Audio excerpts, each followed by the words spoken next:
سن 1984 کی صبح کا وقت ہے، برسات کا موسم ہے، 14 جولائی تاریخ ہے۔ ایک پرانے عیسائی قبرستان میں پرانے دروازے کی جانب ایک پرانے زمانے کا انگریز ایک ہاتھ میں چھاتا لیے آہستہ آہستہ پہاڑی پگڈنڈی پر چلا آ رہا ہے۔ اس بزرگ انگریز کی نگاہیں پریشان ہیں۔ Bless the Lord, O my soul, and forget not all his benefits. Amen. گرمی ہے شوق نظارہ کا سر تو دیکھو، گل کھلے جاتے ہیں وہ سایہ دھر تو دیکھو۔ Bless the Lord, O my soul, and all that is within me, bless his holy name. Bless the Lord, O my soul, and forget not all his benefits.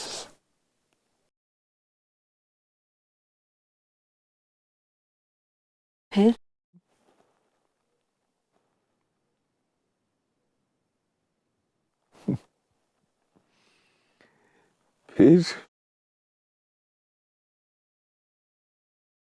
ہاں تو صاحب، ویراں ہے میں کدا خمو ساغر اداس ہیں، تم کیا گئے کہ روٹھ گئے دن بہار کے۔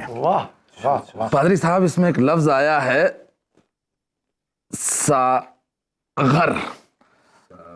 اب اسی ساغر کو غین کے بجائے غین، اب دکھائیے غین، دیکھیے صاحب، یہ ہوا غین، یہ غین یعنی ساغر میں ایک حرف آیا غین۔ جی جی جی اب صاحب اس غین کو اگر آپ گاف سے لکھیں یعنی ساگر لکھیں جی گاف سے، تو مطلب میں زمین آسمان کا فرق آ جائے گا۔ یعنی ایک نقطے کے فرق سے ساغر ساگر ہو جائے گا۔ جی جی جی جی اور ساغر مانے ہوئے شراب کا پیالہ، جی، اور ساگر مانے ہوا اتھاہ سمندر۔ مولوی صاحب جی نقطے کا ہیر پھیر کچھ یوں بھی آیا ہے جی جناب، آپ کی اجازت ہے؟ آج سے اجازت لے لوں؟ بھائی، آپ اور آپ اجازت کی بہت لیتے ہیں، میں نے آپ کو تا قیامت اجازت دے دی کچھ بھی کہنے کی۔ بہت بہت بہت بڑی شکریہ۔ بھول ہوئی، بہت بڑی بھول ہوئی۔ کہتے ہیں کہ نقطے کے ہیر پھیر سے جی خدا جدا ہو جاتا ہے۔ یہ دیکھیے ذرا غور فرمائیے۔ جی جی، یہ صاحب ہوا خدا۔ جی جی جی، یہ ہوا خدا، صحیح لکھ رہے ہیں نا؟ یہ بالکل بالکل بالکل بالکل، با خدا صحیح لکھ رہے ہیں۔ تھوڑا ہلائیے گا نا تو۔ کیا بات۔ اور یہ آپ نے کیا لکھا؟ جدا۔ یہ دیکھیے، ہاں جدا، بالکل۔ یہ بڑا غور کرنے والی مجھے بات ذرا ہے۔ دیکھنے دیکھیے دیجیے۔ جی، یہ ایک نقطہ اوپر ہے، باقی سارے لفظ جو ہے جی جی، بالکل، اور یہ نقطہ نیچے آیا تو جدا۔ اب اس کا ارتھ جیون میں کیسے پڑتا ہے وہ دیکھیے۔ جب آپ عبادت کرتے ہیں، ذہن میں خیال میں کسی اور چیز کا نقطہ آ جائے تو انسان خدا سے جدا ہو جاتا ہے، یا یوں بھی کہہ سکتے کہ خدا انسان سے جدا۔ دوستو، ہماری اس گفتگو میں استاد میں صحیح لفظ استعمال کر رہا ہوں، گفتگو؟ اب بالکل بالکل سند مل گئی آپ کو۔ ہم تینوں کی اس گفتگو میں بس ایک چیز کی کمی ہے۔ وہ کیا؟ وہ ہم آپ کی میٹھی آواز میں پوری غزل سننا پسند کریں گے۔ یہ اس ناچیز کی جانب سے اور میرے بزرگ، میں معافی چاہوں گا، میری جوان دوست کی طرف سے گزارش ہے کہ آپ پوری غزل ہمیں سنائیں۔ چلیے صاحب، موقع تو نہیں ہے لیکن حسب حکم۔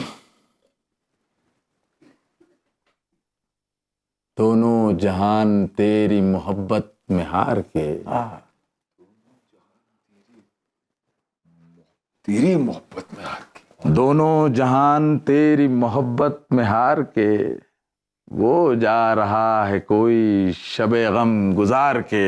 شب غم گزار کے، دونوں جہان تیری محبت میں ہار کے وہ جا رہا ہے کوئی شب غم گزار کے. اور صاحب ویراں ہے میں کدا خم و ساغر اداس ساغر غین کے ساتھ. جی ویراں ہے میں کدا خم و ساغر اداس ہیں. تم کیا گئے کہ روٹ گئے دن بہار کے. تم کیا گئے کہ روٹ گئے دن بہار کے. اور صاحب یہ شعر تو ہم سبوں کو ایک ساتھ پڑھنا چاہیے. ایک فرصت گناہ ملی وہ بھی 4 دن. ایک فرصت گناہ ملی وہ بھی 4 دن. دیکھے ہیں ہم نے حوصلے پروردگار کے. دیکھے ہیں ہم نے حوصلے پروردگار کے. اور صاحب یہ شعر ملاحظہ ہو. دنیا نے تیری یاد سے بیگانہ کر دیا. دنیا نے تیری یاد سے بیگانہ کر دیا. تجھ سے بھی دل فریب ہیں غم روزگار کے. غم روزگار کے. تجھ سے بھی دل فریب ہیں غم روزگار کے. دیکھیے صاحب زمانے کے بھی انقلابات ہیں. جی غالب صاحب کہا کرتے تھے گو میں رہا رہین ستم ہائے روزگار. گو میں رہا رہین ستم ہائے روزگار. لیکن تیرے خیال سے غافل نہیں رہا. غافل نہیں رہا. لیکن تیرے خیال سے غافل نہیں رہا. اور صاحب فیض صاحب کیا فرماتے ہیں؟ دنیا نے تیری یاد سے بیگانہ کر دیا. تجھ سے بھی دل فریب ہے غم روزگار کے. اور پھولے سے مسکرا تو دیے تھے وہ آج فیض. بھولے سے مسکرا تو دیے تھے وہ آج فیض. مت پوچھ ولولے دلے نا کردہ کار کے. مت پوچھ ولولے. بہت خوب مولوی صاحب. آداب. نمستے. نمستے نمستے. کیا بات ہے مولوی صاحب. بہت خوب. ایک عرصے کے بعد آپ کی میٹھی آواز سنائی دی ہے اور پرارتھنا کرتی ہوں کہ دوبارہ سننے کے لیے عرصہ اور لمبا نہ ہو جائے. وہ سب تو ٹھیک ہے لیکن بھابھی جی اب تشریف کب لائیں؟ میں کیا بتاؤں مجھے خود یاد نہیں میں کب آئی. اب آپ کی شاعری میں اتنی کشش ہے کہ سمے کی کوئی اہمیت نہیں رہ جاتی. فیض کی شاعری میں اتنی کشش ہے. میری شاعری کیا صاحب آپ کی آواز بھی لیکن ہے کشش.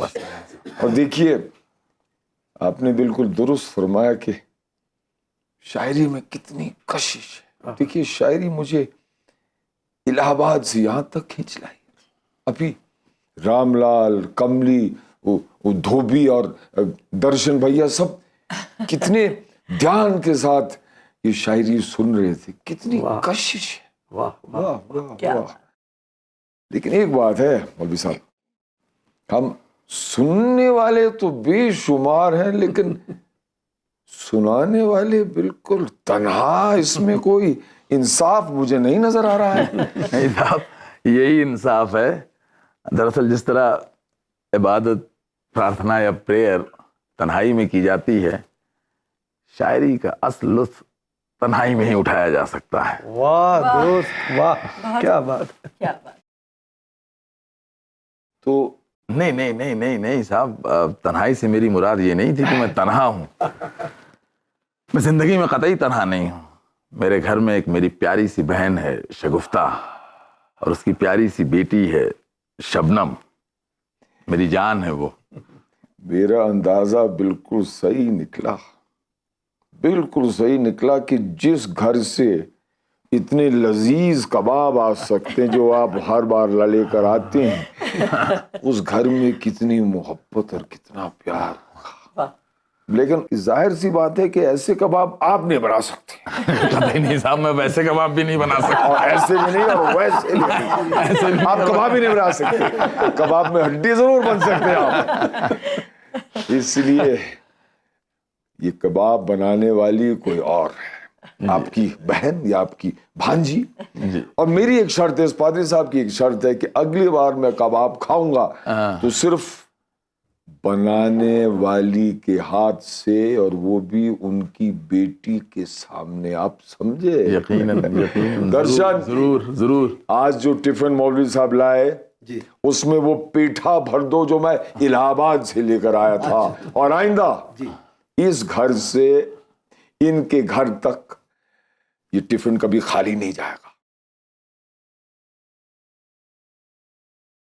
بیٹی تم نے ہم سے تو سب کچھ پوچھ لیا لیکن تم نے ہمیں اپنے بارے میں کچھ نہیں بتایا. کیا تم نے شادی کی؟ نہیں. کیوں؟ بیٹی کوئی تو وجہ ہوگی شادی نہ کرنے کی.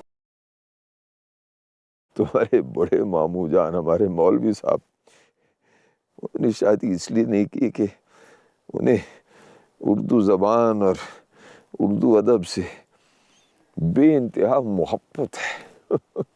وہ پنڈت جی سے کہا کرتے تھے کہ پنڈت جی ہم نے اس لیے شادی نہیں کی کیونکہ ہماری زندگی میں دو الگ الگ محبتوں کے لیے گنجائش ہی نہیں ہے. لیکن تمہاری کیا وجہ ہے شادی نہ کرنے کی؟ مجھے رشتوں سے ڈر لگتا ہے. مطلب؟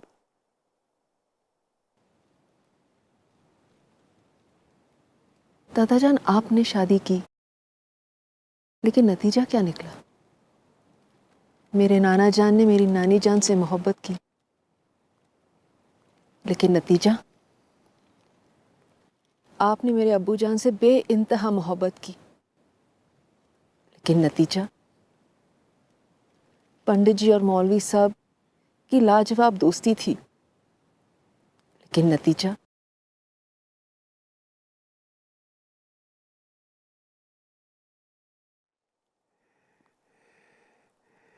بیٹی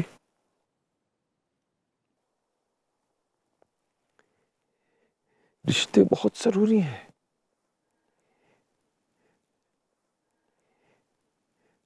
رشتے جب تک قائم ہیں تو زندگی میں کتنا مزہ آتا ہے, کتنی خوشی ملتی ہے. دادا جان مجھے ایسا مزہ ایسی خوشی نہیں چاہیے جو ایک دن ٹوٹ جائے, جو بکھر جائے. لیکن زندگی میں رشتے اگر نہ ہو تو انسان خوشی اور مزے سے محروم رہ جاتا ہے. منظور ہے.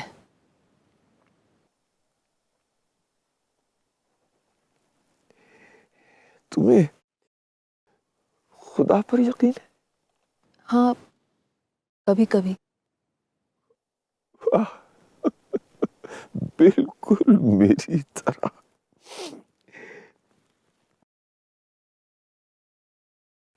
اچھا یہ بتاؤ کہ تم نے کبھی خدا کو دیکھا؟ نہیں. تم نے کبھی اپنے نانا جان مرحوم کو دیکھا؟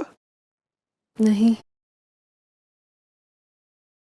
تم نے آج سے پہلے کبھی مجھے دیکھا؟ نہیں. لیکن پھر بھی تینوں کے ساتھ کیسے کیسے رشتے رہے ہیں. اور خدا کے ساتھ رشتہ نہ ہوتا تو تم کبھی کبھی اس پر یقین کیسے کرتی؟ اور اگر اپنے نانا جان سے ایک رشتہ نہ ہوتا تو پچھلے 15 برس سے مسلسل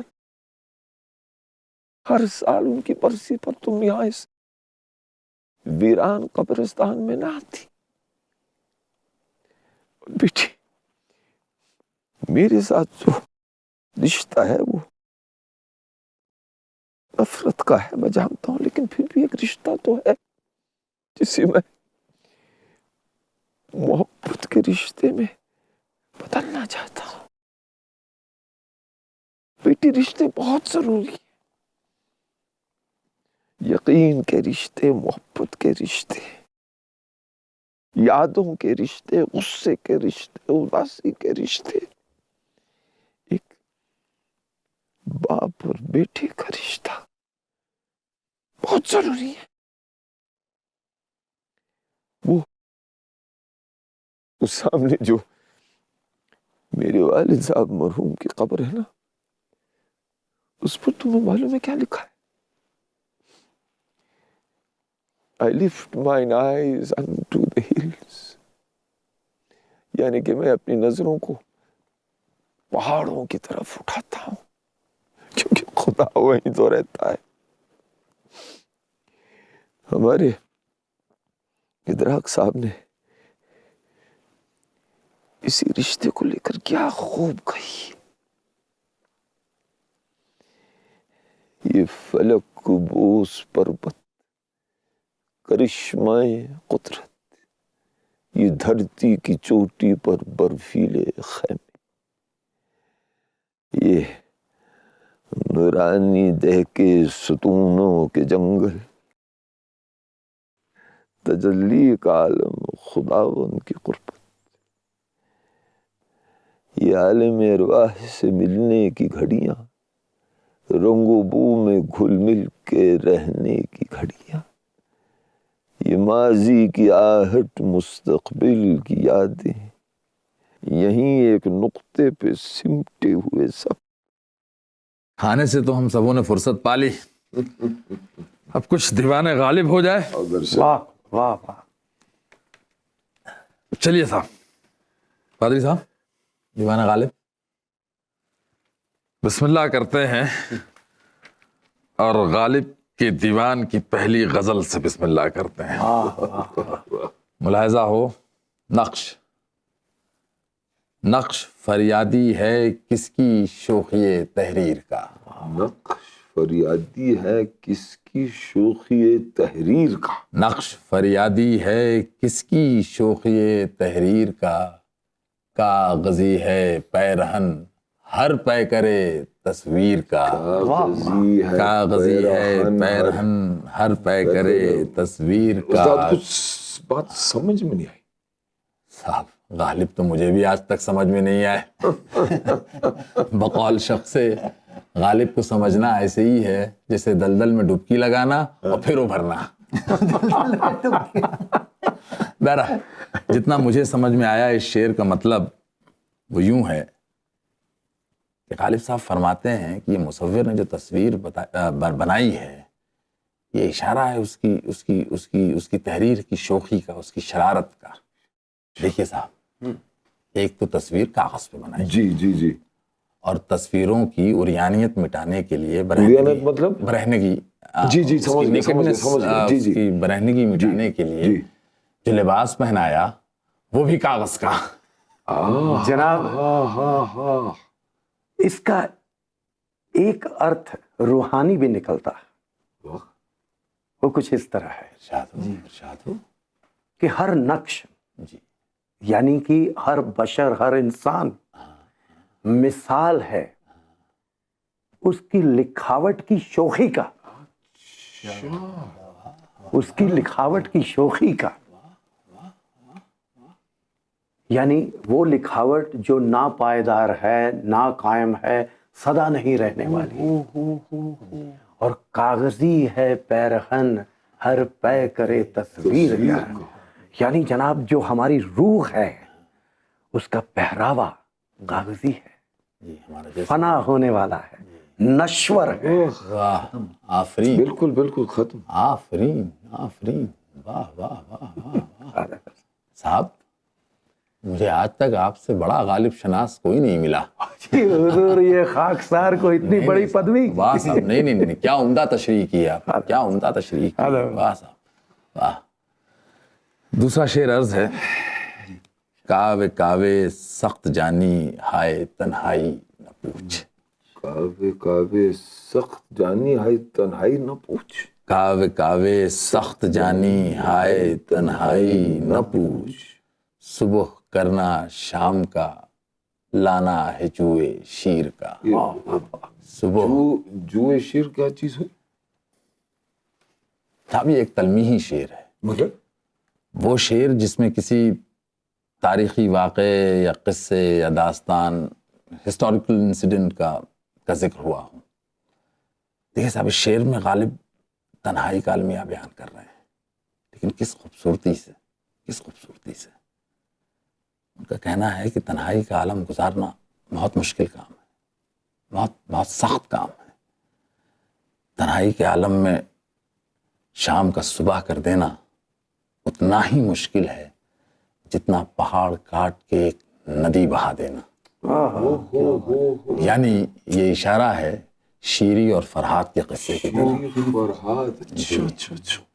شیری نے فرحات سے کہا تھا کہ اگر تم مجھ سے محبت کرتا ہے تو میرے لیے پہاڑ سے ندی کاٹ کے لا، دودھ کی ندی کاٹ کے لا.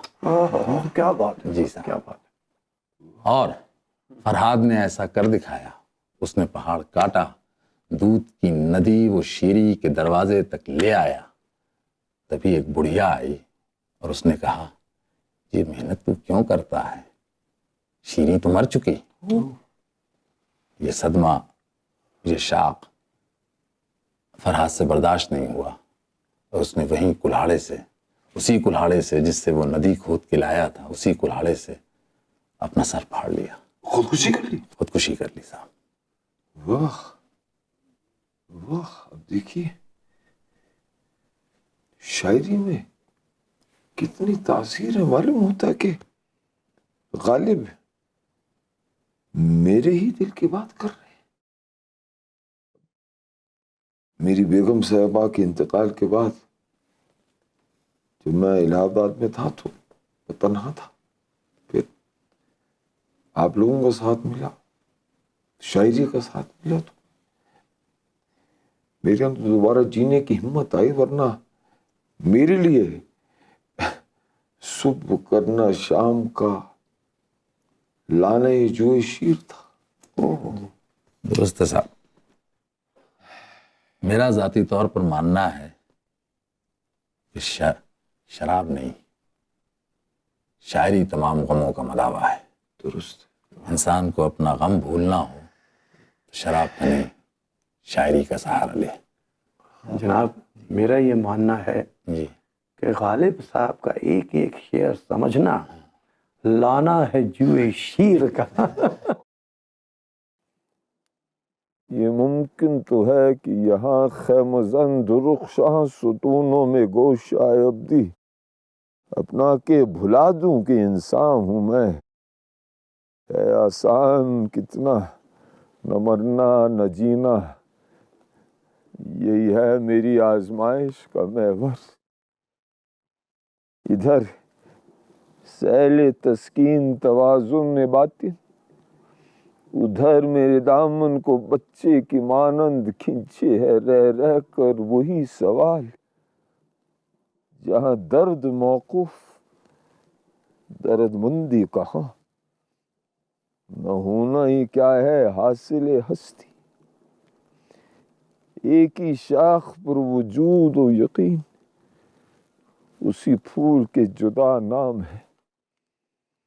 یقین ہے مجھے دانشمند کہن، جو چاہوں تو اپنی رگوں میں روا خون جگر کو ہاتھوں سے چھو لوں. سانسوں کی رم جھم میں کپڑے بھگو لوں، دھڑکنوں کو اچھالوں تو ہولی رچا لوں، یا آنسو بنا کے پلکیں سجا لوں. میں انسان ہوں، نسل آدم سے ہوں، آزمایا گیا ہوں.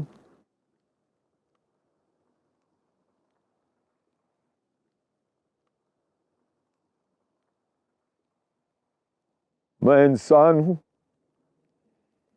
نسل آدم سے ہوں، آزمایا گیا ہوں. یہ تصدیق ہے کہ میں ہوں، یہاں ہوں، ابھی ہوں. کبھی آپ پنڈت جی کی ساہتک سبھاؤں میں بیٹھ کے دیکھیے.